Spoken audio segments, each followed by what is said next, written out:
A man loses his entire memory to a devastating brain infection. He doesn't know his own age, he has absolutely no memory of his past, and he literally forgets conversations within seconds of having them. Yet, without fail, he can independently navigate his winding neighborhood for a daily walk and find the exact jar of nuts hidden in his kitchen cabinets. How on earth is that physically possible? Today, in this explainer, we're unpacking Charles Duhigg's groundbreaking book, The Power of Habit. We're going to dig into the exact neurological mechanisms that drive our automatic behaviors, and more importantly, how we can actually hack those systems to change our lives. So let's dive into this by looking at that man with memory loss, someone known to medical researchers as Eugene Polly.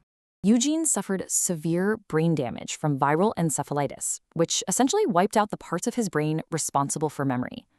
If you asked him to draw a map of his own house, he just couldn't do it. But if he felt hungry, he'd just stand up, walk right into the kitchen, and grab a snack. His case totally blew the minds of neurologists because it proved a radical, fundamental truth about human biology. Even if you lose your entire memory, your brain can still form and execute incredibly complex new habits. Habits actually do not require conscious memory or active thought at all. They operate on a completely different hidden track inside our heads. To really demystify how your brain builds these automatic routines, we're going to walk through 5 key areas today. First, we'll look at the unconscious mind, then the habit loop, followed by the craving brain. Finally, we'll reveal the golden rule and give you a framework for change so you can take back control. All right, let's jump right into part 1, the unconscious mind, the place where our habits actually live. To understand how Eugene could function so flawlessly without his memory, scientists at MIT didn't look at the outer layer of the brain, the part where complex conscious thinking happens. Instead, they looked deep inside, at a tiny ancient neurological structure called the basal ganglia. When researchers scanned Eugene's brain, they noticed this specific area was completely untouched by his illness. Now, the basal ganglia's main job is brilliant. It's constantly looking for ways to save mental effort. It takes sequences of actions, like backing your car out of the driveway or brushing your teeth, and converts them into automatic routines. Scientists call this process chunking.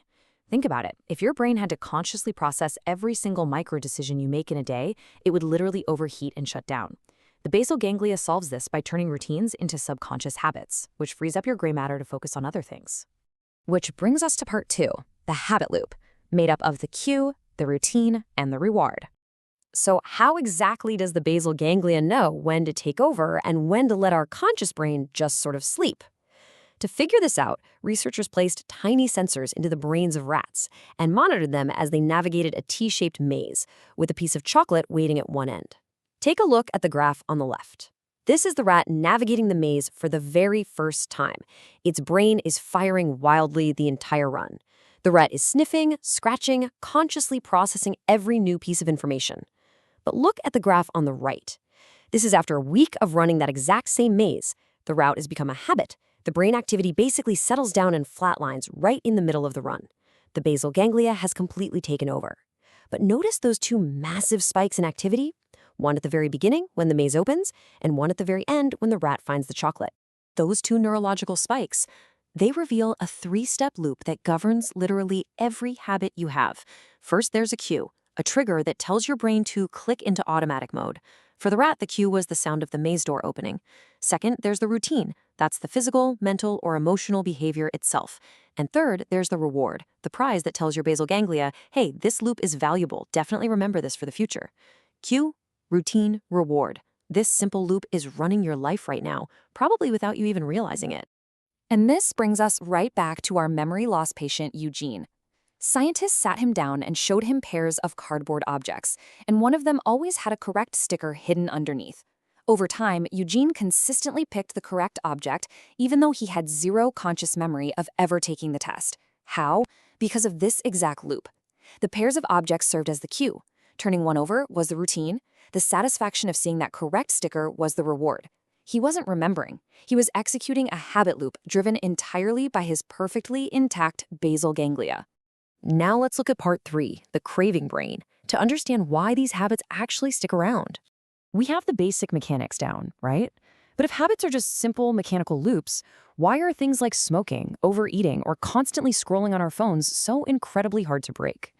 To answer this, we need to travel back to the early 1900s and look at a brilliant, if slightly ruthless, advertising executive named Claude Hopkins.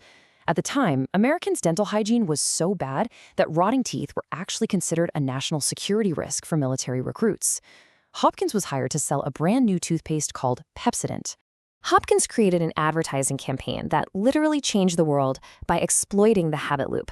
He created a universal cue that everyone could instantly identify, and he paired it with a crystal clear reward. His ad said, "Just run your tongue across your teeth, you'll feel a film. That's what makes your teeth look off color and invites decay." So the cue was feeling that film on your teeth. The routine was brushing with Pepsodent. The reward was a beautiful white smile. Within a decade, Hopkins had successfully established daily toothbrushing as a ritual for more than half the American population. He made millions. But years later, scientists discovered Hopkins was actually totally wrong about why his own campaign worked so well. Scientists found the real secret by studying monkeys. Enter Julio, the monkey. Researchers put Julio in front of a computer screen. Whenever a specific shape appeared on the screen, that's the cue.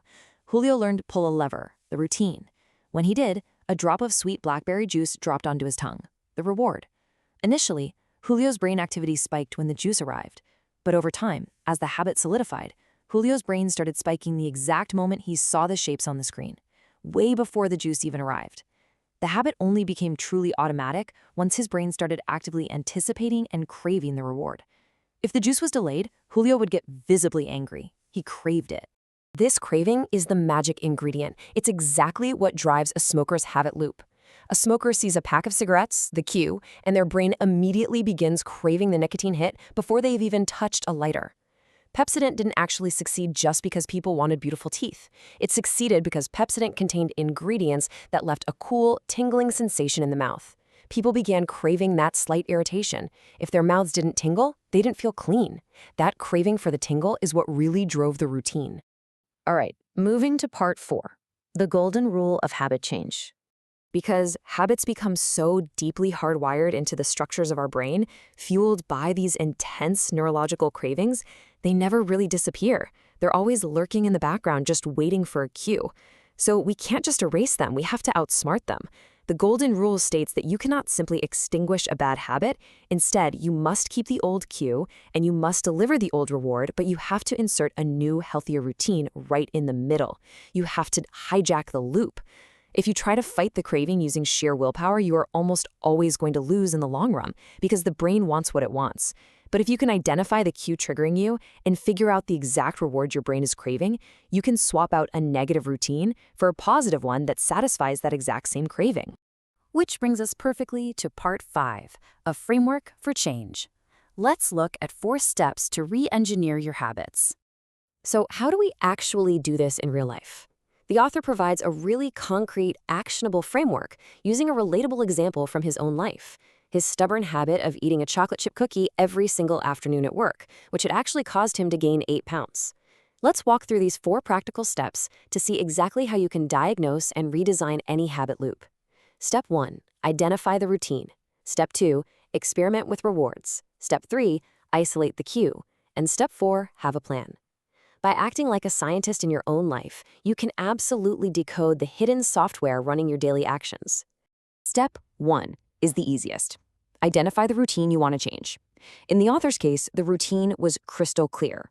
Every afternoon, he'd get up from his desk, walk to the cafeteria, buy a chocolate chip cookie, and eat it while chatting with his colleagues. That is the behavior he wanted to stop. But just slapping a sticky note on his monitor that said no more cookies didn't work. Why? Because he hadn't identified the cue or the reward yet. Step 2 is where you put on your lab coat. Experiment with rewards. Why are you actually doing the routine? To figure this out, you have to test different hypotheses. When the urge to go to the cafeteria hit, the author forced himself to do something else. One day, he went for a walk outside instead of eating a cookie. The next day, he bought an apple. The day after that, he just walked over to a friend's desk for a quick chat and didn't eat anything at all. What he discovered was fascinating. He didn't actually crave the sugar of the cookie. The cookie was just an excuse to get a moment of distraction and to socialize with his colleagues. That chat was the true reward his brain was craving. Once you know the routine and the actual reward you crave, step 3 is isolating the cue. What's triggering the urge? Psychologists have found that almost all habit cues fall into one of 5 categories: location, time, emotional state, other people, or the immediately preceding action. The author tracked his urges for a few days and realized his cue was completely tied to time. The urge reliably struck at exactly 3:30 p.m. every afternoon. No matter what he was doing, 3:30 hit and his basal ganglia triggered that craving for socialization. Finally, step 4 is to have a plan. You've diagnosed the loop, now you re-engineer it. You create what psychologists call an implementation intention. You just write out this exact formula. When I see Q, I will do routine in order to get a reward. For the author, the plan was, at 3:30 p.m. every day, I will walk to a friend's desk and talk for 10 minutes. See what he did? He kept the Q, 3:30 p.m. He kept the reward, socializing. But he entirely swapped the routine, replacing the cookie with a walk to a desk. It took a few weeks of conscious effort, but soon it became completely automatic. The most powerful takeaway here is that you are not hopelessly bound by your bad habits, and you don't need superhuman willpower to change them. Whether it's biting your nails, scrolling in social media, or smoking, your behaviors are just simple loops of cue, routine, and reward, driven by a craving. By understanding this underlying architecture, isolating the triggers, and satisfying your craving with a better routine, you have the power to entirely reshape your life. You can take back control of your unthinking mind. So I'll leave you with this question to think about. Now that you know the formula, what habit will you re-engineer today?